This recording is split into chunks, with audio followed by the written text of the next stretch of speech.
पण नाम फाउंडेशनचं काम चालू आहे त्याचं सर्व श्रेय नानाजींचं आहे हे मी इथे प्रामाणिकपणे निर्मळपणे सांगतो आणि माझ्या शब्दांना विराम देतो। जय जवान जय किसान।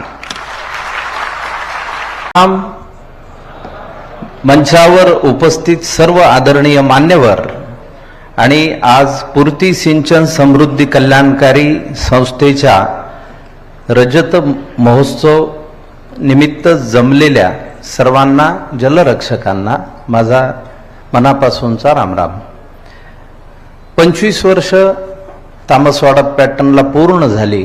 आदरणीय गडकरी साहेब आणि त्यांच्याबरोबर काम करणाऱ्या सर्व सहकाऱ्यांचं मी मनापासून अभिनंदन करतो सगळ्यात आधी, कारण अशा पद्धतीची उदाहरणं जेव्हा आपण समाजासमोर ठेवतो त्यावेळी समाज अतिशय प्रोत्साहित होतो आणि चांगलं काम करण्याकडे लोक भर देऊ लागतात।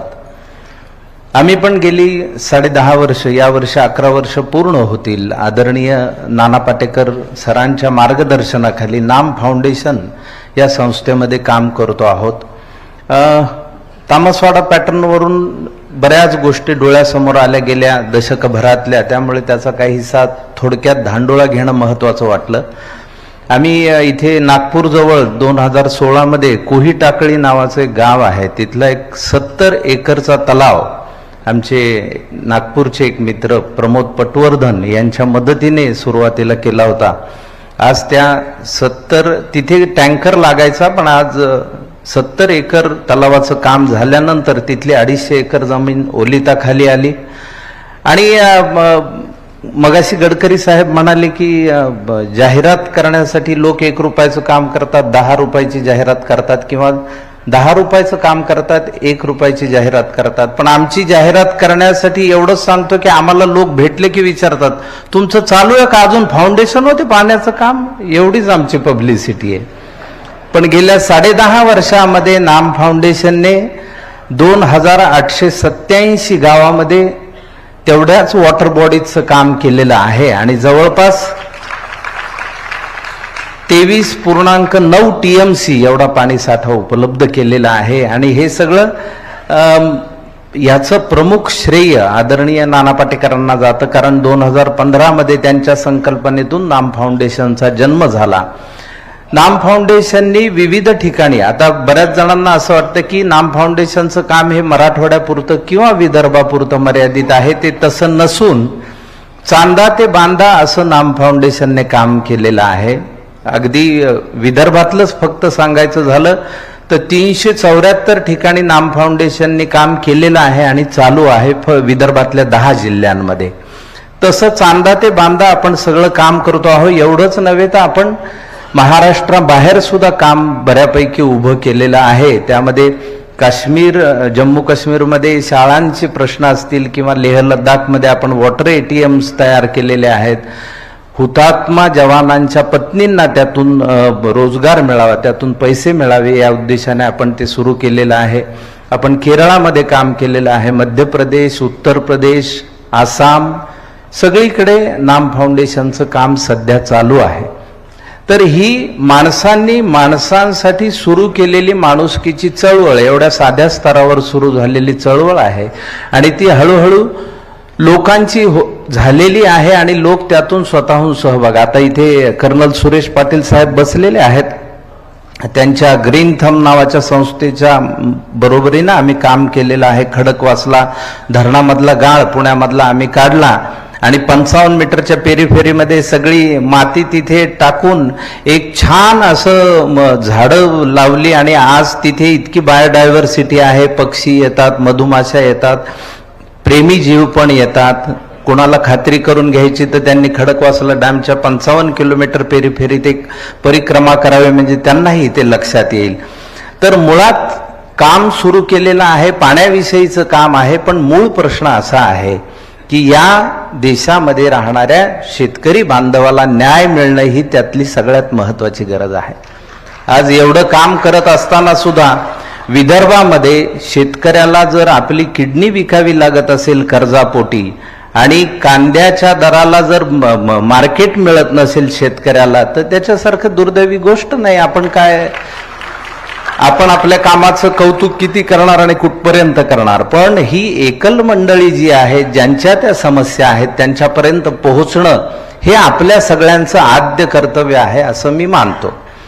सगळ्यात महत्वाचं म्हणजे आपण एकल पद्धतीने जे काम केलंय, आता राठोड साहेब यवतमाळ जिल्ह्याचे आहेत म्हणून तुम्हाला सांगतो की कैलास चव्हाण नावाचा एक शेतकरी यवतमाळ जिल्ह्यामध्ये होता. त्यांनी 3 वेळा आत्महत्येचा प्रयत्न केला. त्यावेळी नाम फाउंडेशनच्या आमच्या वतीने हरीश इथाप यांनी भेट घेऊन तिथे कैलासला सांगितलं की 3 वेळा तुझा अर्ज जर वर नाकारला असेल तर तू इथेच राहावा अशी देवाचीच इच्छा असेल, म्हणून त्याला काही शेळ्या आणि त्या वर्षीचं बियाणं आणि आम्ही पेरणीसाठीचं साहित्य दिलं.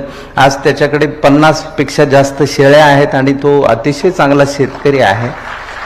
यवतमाळ जिल्ह्यामधल्याच मंदाताई राऊत आहेत, ज्यांना आम्ही सुरुवातीच्या कालखंडात काय करायचं म्हणून नानाजींनी असं ठरवलं होतं की आपल्याकडचे पैसे आपण काही वाटूया, आणि मग ते पैसे देत असताना मंदाताई राऊतने एक छोटंसं दुकान काढलं आणि त्या दुकानात गंमत अशी होती की मंदाताईला गणितच येत नाही, तर खड्यांच्या साह्याने मंदाताई त्याचा हिशोब करायचा, म्हणजे किती पैसे घ्यायचे खडे ठेवले होते त्यांनी.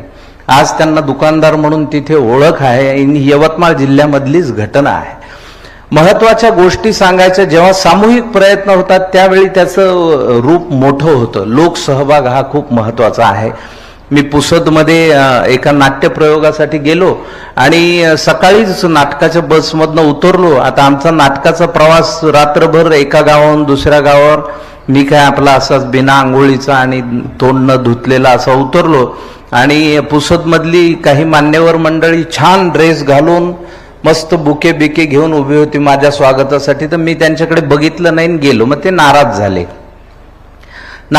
तर मग मी माझं आवरल्यानंतर त्यांना सांगितलं एका मित्राला की अरे त्यांना परत बोलव. तर मग ते आले. तर त्यांना मी म्हणलं तुम्ही नाराज होऊ नका. काय झालं म्हणलं, मला पहाटे जाग आली त्या पुसदमधनं येताना आणि ती पूस नदीची अवस्था पाहिली. तुम्ही लोक एवढे स्वच्छ राहता, चांगले राहता आणि त्या नदीला गटारीचं स्वरूप आलेलं आहे, त्याच्याकडे तुमचं लक्ष गेलं नाही का? ती तुमच्या गावातली नदी नाही का? का तुमचे कपडे बघून मला कळणार आहे की पुसद हे छान गाव आहे, नदी बघून नाही कळू शकत का? असं मी त्यांना एक अपील केलं. त्यानंतर पुसदमध्ये एक मोठी लोक चळवळ उभी राहिली. नाम फाउंडेशनच्या साह्याने पूस नदी आज खोलीकरण आणि रुंदीकरण तिथलं झालेलं आहे. तर माझा एक मित्र आहे प्रेषित रुद्रवार, त्याचे वडील उत्तम रुद्रवार हे चांगले साहित्यिक आणि चांगले शिक्षक आहेत. तर रुद्रवार सरांनी सांगितलं की पूर्वी आम्ही आमच्या लहानपणी ज्या ठिकाणाहून नदीत उडी मारायचो ते ठिकाण आता आम्हाला दिसतंय, तिथून आम्ही पुन्हा उडी मारू शकतो, इतकं ते पाणी आलेलं आहे आणि इतकी ती नदी चांगली झाली. त्याबद्दल त्यांनी फोन करून माझं अभिनंदन केलं होतं. मी म्हणलं हे सगळं श्रेय नाम फाउंडेशनचं आहे. सातत्याने आपण लोकसहभाग करत जाणं. मला एकच मुद्दा मांडायचा आहे की आपण जेव्हा विकास करतो, रस्ते मोठे करतो, त्यावेळी त्याचे जे बाय प्रॉडक्ट येतात त्याच्याकडे गंभीरपणे पाहणं आपली गरज आहे.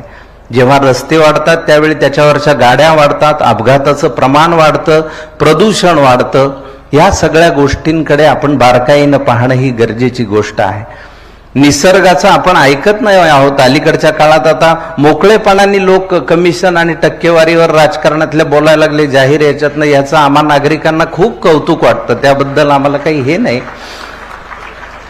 आणि खाबूशाही आणि बाबूशाही यामध्ये जो समाज भरडला जातोय, यामध्ये जो शेतकरी भरडला जातोय, त्यामुळे निसर्गाचा कोप आपल्यावर सातत्याने होत राहणार याची शाश्वती मी या मंचावरून सगळ्यांना देतो. आपण अल निनो पर्यंत माहित होता आपल्या पिढीला, पण यावर्षी आपण सुपर अल निनोच्याही सामोरं जाऊ. तीही पिढी आपलीच असेल आणि याला जबाबदार आपणच आहोत. जोपर्यंत आपण स्वतःचा विकास वगळून लोकांचा, वैयक्तिक त्या माणसांचा विकास करणार नाही, तोपर्यंत या सगळ्या गोष्टीला अर्थ आहे असं माझं तरी मत नाही. मी एक सामान्य नागरिक आहे. मला असं वाटतं की या सगळ्या कामातनं आता छोट्या छोट्या गोष्टींच्या, आदिवासी बांधव असतील, सगळे असतील, आम्ही चंद्रपूरच्या जंगलाच्या जवळ, आता त्यांनी आत्राम साहेबांचं पण इथे सत्कार केला, तर आम्ही चंद्रपूरच्या जवळ मोहाची फक्त दारू बनते एवढा समज सगळीकडे आहे, पण मोहफुलापासून विविध गोष्टी तयार करण्यासाठी आदिवासी भगिनींना आम्ही काही व्हॅल्यू ॲडिशनच्या मशिनरी दिल्या. आणि त्यावेळी मी त्या कार्यक्रमाला आलो होतो तिथे, तर त्या कार्यक्रमात मी पाहिलं त्या मशीनच्या वरच 2 विंचू होते. तर मी इतका घाबरलो आहे, म्हणलं एखादा पडला आणि चावला आपल्याला तर. पण ते मात्र अगदी मोकळेपणाने काही नाही करत. हे मशिनरी आणि सगळं त्यांनी ते लाडू, लोणचं, मोहाचं सगळ्या गोष्टी त्यांनी मला दाखवल्या. तर ही गोष्ट प्रत्येक माणसाची, आपण माणसाला समृद्ध करत चाललो आहोत का, तर मग आपल्या सगळ्या या गोष्टींना, या कामाला तसा अर्थ उरेल असं मला वाटतं. आता पाण्याचं जर आपण घेतलं तर शहरामध्ये इतकं कॉन्क्रिटीकरण वाढलेलं आहे. एकदाच सीझनचा पाऊस पडल्यासारखा पडतो आणि पाणी सगळं पूरस्थिती तयार होते, पण त्या कॉन्क्रीटमधनं जाणार कुठे पाणी असा प्रश्न पडतो. आणि एखाद्या ठिकाणी पाऊसच पडत नाही. अशा दोन्ही स्थिती आपण अनुभवतो. तर आपल्याला लोकसहभाग महत्वाचा यासाठी आहे की प्रत्येक मुलाला, प्रत्येक या देशातल्या नागरिकाला, प्रत्येक मुलीला कळलं पाहिजे की ते पाणी, जसं गडकरी साहेब म्हणतात, धावत्या पाण्याला आपण थांबवायला पाहिजे, तसं आपण पाणी जमिनीत कसं मुरू याचं प्रशिक्षण प्रत्येक शाळेत देणं ही आजची अपरिहार्यता आहे. आजच्या शिक्षणामधनं जी श्रमप्रतिष्ठा गेलेली आहे ती श्रमप्रतिष्ठा परत आणणं आणि प्रत्येकाने काम करणं गरजेचं आहे. विज्ञानाचं कौतुक मला पण आहे, मी पण विज्ञानाचा विद्यार्थी आहे, पण त्यामुळे माणसं जास्तीत जास्त अपंग होत असतील तर त्या विज्ञानाला तसा काही अर्थ नाही माझ्या दृष्टीने. कारण आपल्याला गोष्टी तयार होत आहेत. आता आपल्याकडे पैसा आहे म्हणून आपण फक्त तो पैसा, आता ही बाटली आहे पाण्याची, उद्या ह्याची किंमत 100 रुपये झाली तरी ज्याच्याकडे ते आहेत पैसे तो 100 रुपये देऊन घेणार, एवढा साधा मुद्दा आहे. पण ते पाणी कुठून येतं, ते कसं जिरवायचं, ते कसं मुरवायचं, आणि त्यातून ही सगळी आपल्याबरोबर आपल्याला तरी बोलता येतं, जनावरांना कुठे बोलता येतं. उन्हाळ्यात जनावरं काय करतील, ह्या उन्हाळ्यामध्ये किती जनावरं दगावली ह्याचा हिशोब आपण ठेवणार आहोत का. बरं ते बिचारे काही बोलणार आहेत का. पक्षी पंख फडफडवून मेले त्याचा हिशोब आपण ठेवणार आहोत का. आपण सजावटींसाठी जी झाडं लावली रस्त्याच्या कडेने, तिथल्या जे फुलपाखरं असतात ते अपघातांमध्ये किती मरतात याचा विचार आपण करणार आहोत का. गाड्या 100-120च्या स्पीडने जातात, फुलपाखरं काचांवर आपटून मरताना मी बघितलेले आहेत. त्या फुलपाखरांचा आपण विचार करणार नाही का. आपण जर निसर्गाचा विचार करणार नसू तर निसर्गही आपला विचार करणार नाही, याची खात्री आपण सगळ्यांनी बाळगली पाहिजे असं मला मनापासून वाटतं. आज या निमित्ताने ही मोठी परिषद आहे, ही भूमिका मांडण्याची संधी मला मिळालेली आहे, त्याचा मी हा फायदा घेतो आहे. कारण शेवटी आपलं म्हणणं, आणि आम्ही जेव्हा हा विचार करतो, जेव्हा नानांच्या मार्गदर्शनाखाली चिपळूणला जेव्हा पूर आला त्यावेळी आम्ही आपलं सगळेजण पुन्हा मीटिंगमध्ये जमून चिपळूण मधल्या नागरिकांना काय देता येईल, मग आपण लाईट गेली असेल तर मेणबत्त्या देऊ, हे देऊ, ब्लँकेट देऊ, चादरी देऊ. आमचं सगळं बोलणं चालू असताना नानाजी म्हणाले, अरे तुम्ही पूरग्रस्तांना मदत करता पण तिथे पूरच येऊ नये यासाठी तुम्ही काही काम का नाही डोक्यात आणत, तुम्ही झाल्यानंतरच्या गोष्टी का डोक्यात सातत्याने आणता. म्हणून मग आम्ही कोकणामध्ये 15 नद्याचं पुनरुज्जीवन केलं. साखरपा नावाचं एक गाव आहे जिथे आम्ही पहिल्यांदा काम केलं होतं. चिपळूणला महापूर आला तरी साखरप्याची बाजारपेठ मात्र बुडाली नाही. त्यामुळे नाम फाउंडेशनचं सगळीकडे नाव झालं आणि ते म्हणाले की अरे नाम फाउंडेशनच्या मदतीने आपण हे काम आपलं करू. तर आज 15 नद्यांचं खोलीकरण, रुंदीकरण नाम फाउंडेशनच्या माध्यमातून कोकणामध्ये झालेलं आहे. आणि हे सगळं लोकसहभागातनं, यामध्ये कुणी एक माणूस जबाबदार आहे का असं विचाराल तर तो नाही. प्रत्येक जण जो तिथला दगड उचलतो तोही तितकाच जबाबदार त्या कामासाठी आहे, त्याचंही तितकं श्रेय आहे. जे नोकरशाही मधले अधिकारी वर्ग आहेत, जे मदत करणारे आहेत, त्यांचंही तितकं श्रेय आहे. जे मंत्री आज इथे बसलेले आहेत, जे मंत्री त्या कामामध्ये मदत करतात, त्या मंत्र्यांचाही तितकाच तो सहभाग आहे. म्हणून मी हे सांगताना म्हणलं की माणसांनी माणसांसाठी चालवलेली माणुसकीची चळवळ असं याचं स्वरूप आहे ना. आज देशभर अशा चळवळींची खूप गरज आहे, हे मात्र इथे या निमित्ताने सांगावं असं वाटतं. कारण कुठल्या एका संस्थेच्या माध्यमातून हे काम घडणारं नाही. हे आभाळा एवढं काम आहे आणि आभाळा एवढं काम करण्यासाठी तेवढी माणसं येणं खूप गरजेचं आहे. शेवटी आपली एक संस्कृती आहे जी निसर्गाची पूजक आहे. आपण दगडाचीही पूजा करतो, पाण्याचीही करतो, झाडाचीही करतो. मग जे झाडं कत्लेआम झाले त्याविषयी आपल्याला खंत नाही का वाटत. 200-200 वर्षाचं झाड 3 मिनिटात, आम्ही एकदा रस्त्याने चाललो होतो, मी नानाजींना घेऊन संभाजीनगरहून बीडला चाललो होतो. तर समोर ट्रॅफिक थांबली. का थांबली? तर एक साधारण 150 वर्षापूर्वीचं झाड कापत होते. तर आम्ही गाडीतनं उतरून बघितलं तर इलेक्ट्रिक मशीन होतं. 150 वर्ष ज्या झाडाला वाढायला लागली ते 3 मिनिटात बर्र असा त्याचा बुंदान ते खडांकन झाड पडलं.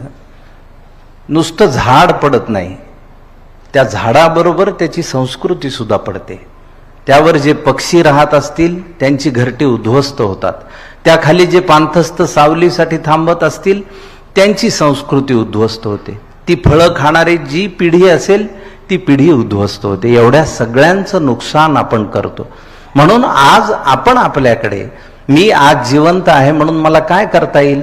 मग जेव्हा आपण अशा परिषदांचं आयोजन करतो त्यातून सकारात्मक एक विचार असा घ्यायला पाहिजे की आपण आपल्यापुरतं काय करू शकतो. तर मी एक सुचवेन इथे जे गावातले प्रमुख आलेले असतील त्यांना, आपला गाव हाच आपला देश असं समजून तुम्ही काम करा. आपल्या गावाचं स्वतंत्र मंत्रिमंडळ करा की बाबा पाण्याचं तू बघ, ह्याचं झाडांचं तू बघ, स्वच्छतेचं तू बघ. रिसायकलिंग सुद्धा आहे. विज्ञानाचा आधार आपल्याला चांगल्या गोष्टींसाठी, विज्ञान 2 पद्धतीनं काम करतं. ते चांगल्यासाठी काम करतं आणि वाईटासाठीही करतं. आपल्याला काय घ्यायचं हा सर्वस्वी आपला प्रश्न आहे. त्यामुळे आपण आपलं गाव जर स्वतंत्रपणे उभं करू शकत असू, ग्रामगीता सांगणारे तुकडोजी महाराज सुद्धा याच भूमीतले आहेत आणि सावकाराकडून कर्ज घेऊ नका हे सांगणारे गाडगे महाराज सुद्धा याच भूमीतले आहेत. त्यामुळे आपल्याला एवढी महापुरुष मंडळी होऊन गेले आणि त्यांनी इतका आपल्याला जर संदेश आणि आदेश दिला असेल तर त्याच्या पलीकडे जाऊन काम करण्याची आपल्याला काय गरज आहे. आपण त्यांच्या विचारांनी जरी चाललो तरी ते पुष्कळ आहे असं मला वाटतं.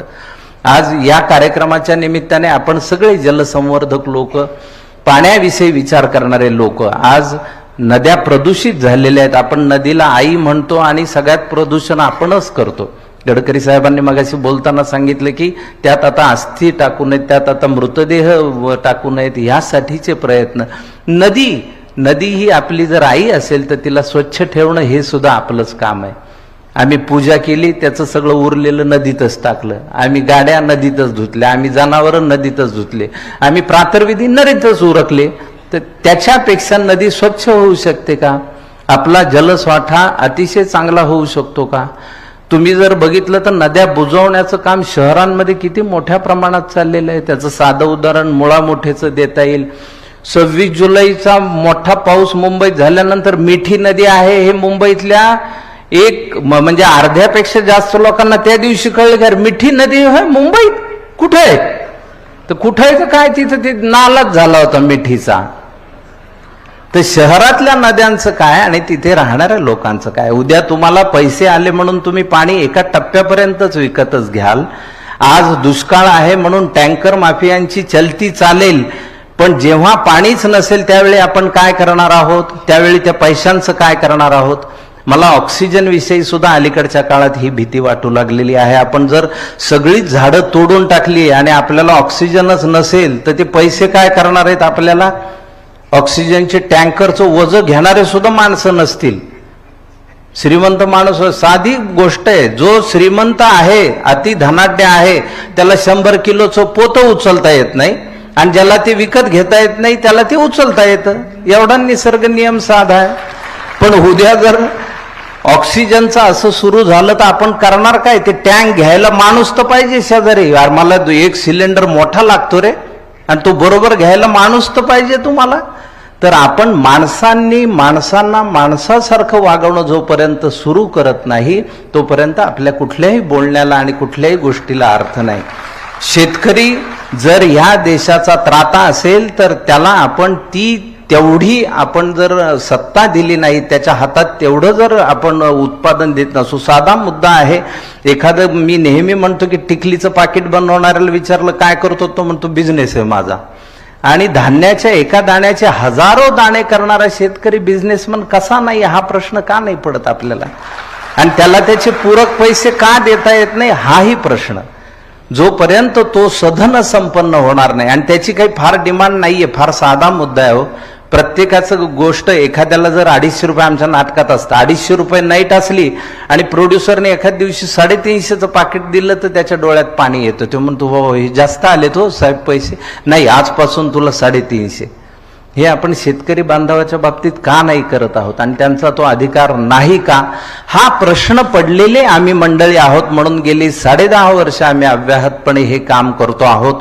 याचा प्रचार प्रसार किती होईल याबद्दल आम्हाला काहीही कर्तव्य नाहीये, पण आम्ही हे काम करतो आहोत याचा आनंद आणि अभिमान मात्र आम्हाला आहे.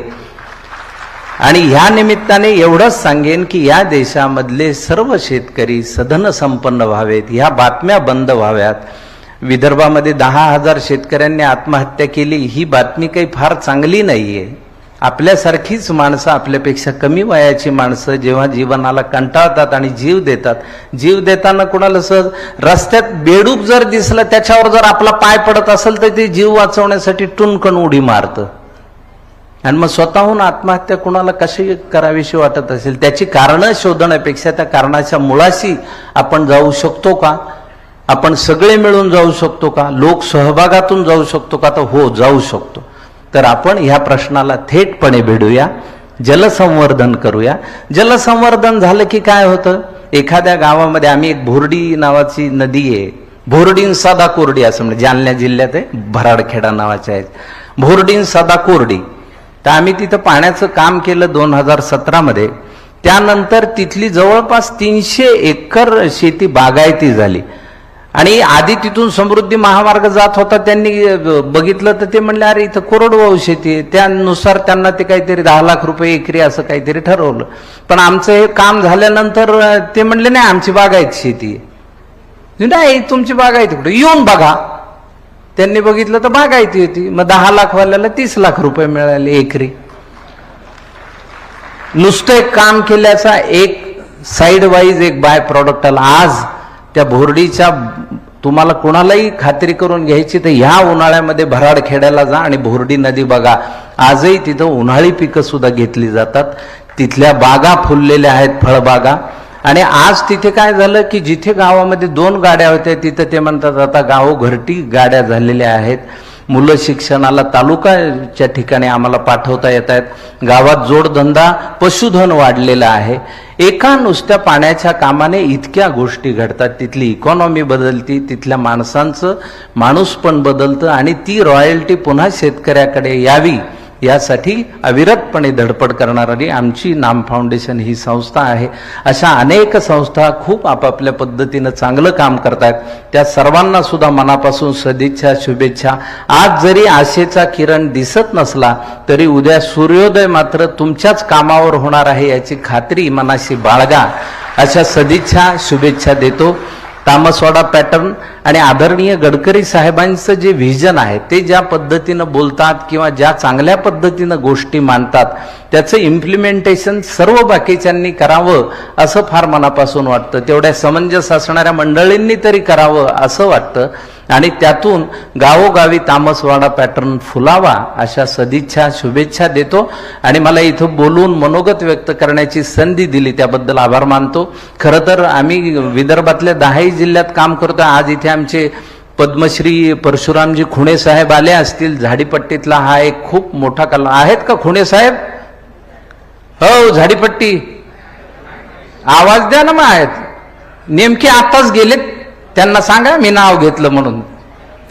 खुणे साहेबांनी 50 वर्षाहून अधिक झाडीपट्टी रंगभूमीची सेवा केली. पण आज झाडीपट्टीमध्ये नाम फाउंडेशनचं जे काम सुरू आहे त्याचे सूत्रधार आमचे खुणे साहेब आहेत. ग्रामीण भागामध्ये आम्ही गडचिरोली, गोंदिया, चंद्रपूर, भंडारा 4ही जिल्ह्यांमध्ये काम करतो आहोत.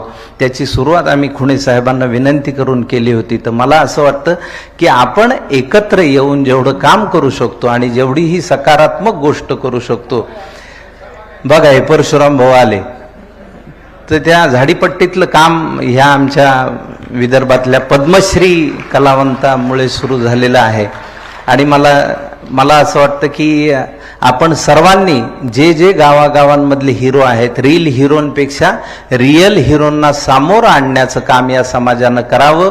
तर हे जग सुंदर होण्याची प्रक्रिया सुरू होईल या मताचा मी आहे. आज मला इथं बोलवलं, व्यक्त होण्याची संधी दिली, त्याबद्दल मी मनापासून आभार मानतो. आणि आदरणीय नानाजींना नाम फाउंडेशनच्या 10.5 वर्षाच्या वाटचालीमध्ये खरं तर मी बोलका शंख आहे आणि ते करणारे आहेत. ते नेहमी मी त्यांचा स्वभाव बघतो की ते कधीही स्वतः क्रेडिट घेत नाही. तू जरा पुढं, आताही तुम्ही बघितलं असेल, हे रे तू दे तुझ्या पुढं, त्यामुळे त्यांना ते क्रेडिट नको अशा पद्धतीने ते झटकून टाकतात. पण गेली 10.5 वर्ष जे अव्याहतपणे नाम फाउंडेशनचं काम चालू आहे त्याचं सर्व श्रेय नानाजींचं आहे हे मी इथे प्रामाणिकपणे निर्मळपणे सांगतो आणि माझ्या शब्दांना विराम देतो. जय जवान जय किसान.